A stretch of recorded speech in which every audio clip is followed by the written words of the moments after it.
টলিউডের অন্যতম জনপ্রিয় অভিনেত্রী পায়েল সরকার। দেবের বিপরীতে আই লাভ ইউ সিনেমার মাধ্যমে টলিউডে তার অভিষেক ঘটে।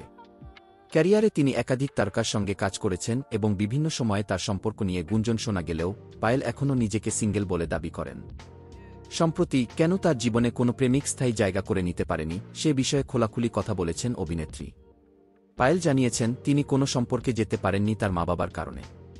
তার মতে বিয়ের ক্ষেত্রে নিজের পাশাপাশি পরিবারের সবার সম্মতিও প্রয়োজন।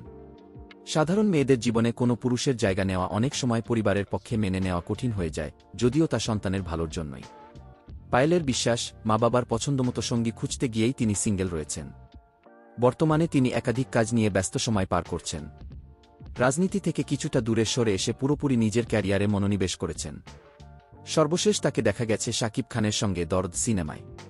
এছাড়াও তিনি নিয়মিত ওটিটি প্ল্যাটফর্মে কাজ করছেন।